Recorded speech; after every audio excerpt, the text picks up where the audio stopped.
வணக்கம் ஃப்ரெண்ட்ஸ், நம்ம இப்போ சனி பயிற்சி பற்றி பார்க்க போகிறோம். 6/3/2026 வெள்ளிக்கிழமை காலையில் 8:24 சனி பகவான் கும்பராசியிலிருந்து மீன ராசிக்கு பயிற்சியாக வராரு. திருநள்ளார் கோயில் வாக்கிய பஞ்சாங்கப்படி கவனமாக இருக்க வேண்டிய ராசிகள் மற்றும் அதிர்ஷ்டம் பலன் பெறும் ராசிகள் என்னன்னு நான் உங்களுக்கு சொல்றேன். இதுக்கான பரிகாரமும் சொல்றேன். வீடியோவை கடைசி வரைக்கும் பாருங்க. சவால்களை சந்திக்க வாய்ப்புள்ள ராசிகள் யாரெல்லாம் பார்த்தீங்கன்னா மீனம், கும்பம், மேஷம், சிம்மம், தனுசு மற்றும் கன்னி. ஆனா ஜாக்கிரதையா இருக்க வேண்டிய ராசிகன்னு பாத்தீங்கன்னா மீனம், கும்பம், மேஷம், சிம்மம். அதிர்ஷ்ட பலன் பெறும் ராசிகள் யாருன்னு பாத்தீங்கன்னா ரிஷபம், மிதுனம், விருச்சிகம், மகரம், துலாம், கடகம். இதுல மகரமும் விருச்சிகமும் அட்டகாசமா இருக்கு. எந்த ராசி எதுல கவனமா இருக்கணும்னு பார்க்கலாம் வாங்க. முதல் ராசி மீனம். மீனம்க்கு இது ஜென்ம சனி, அதனால வீண் பிரச்சனைகள் ஏற்படும். உடல் நலத்துல கொஞ்சம் கவனம் தேவை. மறக்காம எக்ஸசைஸ் பண்றதை மட்டும் நிறுத்தாதீங்க.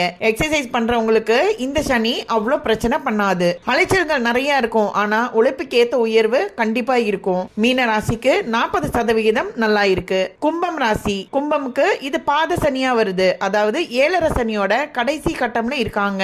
பணவரவு இருக்கும், ஆனா செலவு தகுந்த மாதிரி அதிகரிக்கும். குடும்பத்துல பிரச்சனைகள் வரும், ஆனா விட்டு கொடுத்து போனா எந்த பிரச்சனையும் இருக்காது. விட்டு கொடுத்தவன் கெட்டு போன சரித்திரமே இல்ல. கும்பமுக்கு 50% நல்லா இருக்கு. மேஷம் ராசி. 7 சனியோட ஆரம்பம் இவங்களுக்கு விரய சனியா வருது. சுப விரயங்கள் கண்டிப்பா ஏற்படும். முதலீடு செய்யும் போது ரொம்ப கவனமா இருந்து முதலீடு செய்யுங்க. வெளியூர் பயணங்கள் கண்டிப்பா அனுகூலமா இருக்கும். மேஷ ராசிக்கு 30% நல்லா இருக்கு. சிம்மம்க்கு அஷ்டம சனி. வண்டி வாகனங்கள்ல செல்லும் போது எச்சரிக்கை கண்டிப்பா இருக்கணும். வண்டியில இருந்துட்டு நான் வீலிங் பண்றேன், சாகசம் பண்றேன்னா பிரச்சனைகள் தான் போய் முடியும். தேவையற்ற வாக்குவாதங்களை தயவு செய்து தவிர்த்துக்கிறது ரொம்ப நல்லது. சிம்மம்க்கு 20% தான் நல்லா இருக்கு. ரொம்ப ஜாக்கிரதையா இருக்கணும். தனுசு. தனுசுக்கு அர்த்தாஷ்டம சனி. தாயார் உடல் நிலையிலும் உங்க உடல் நிலையிலும் கவனமா இருக்கணும். சின்ன பிரச்சனை வந்தாலும் உடனே போய் டாக்டரை பாத்துருங்க. வீடு, வாகனம் எல்லாம் வாங்குற யோகம் கண்டிப்பா இருக்கு. 45% நல்லா இருக்கு. கன்னி. கண்டக சனி.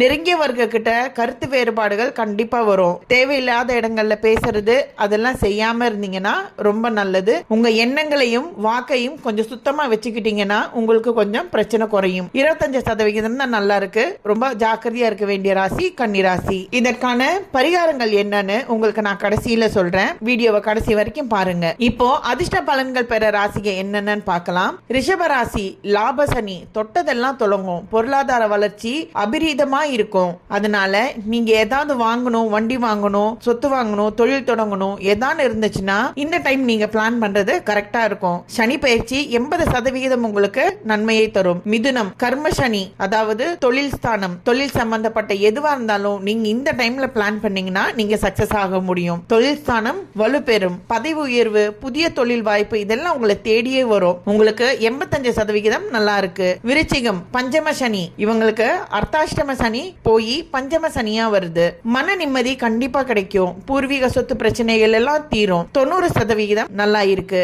மகரம்க்கு சகாய சனி. செல்வமும் செல்வாக்கும் அதிகரிக்கும். சகோதர வழியில நன்மைகள் உண்டாகும். இவங்களுக்கு 90% நல்லா இருக்கு. துலாம். ரோக சனி. எதிரிகள் விலகுவாங்க. கடன் எல்லாம் அடைக்கிறதுக்கு இப்ப நீங்க சின்ன சின்னதா பிளான் பண்ணீங்கன்னா இந்த சனி முடியறதுக்குள்ள உங்க கடன் பிரச்சனை மொத்தமா தீந்துரும். உங்களுக்கு 85% நல்லா இருக்கு. கடகம்க்கு பாக்கிய சனி. தந்த வழி உறவு நன்மை தரும். ஆன்மீக பயணங்கள் நிறைய போயிட்டு வருவீங்க. 80% நல்லா இருக்கு. சனியால பாதிப்படைகிற ராசிகளுக்கு செய்ய வேண்டிய பரிகாரங்கள் என்னன்னு சொல்லிடுறேன். எல்லா சனிக்கிழமையும் சனி பகவானுக்கு நல்லெண்ணெய் தீபம் ஏற்றி வழிபடுங்க.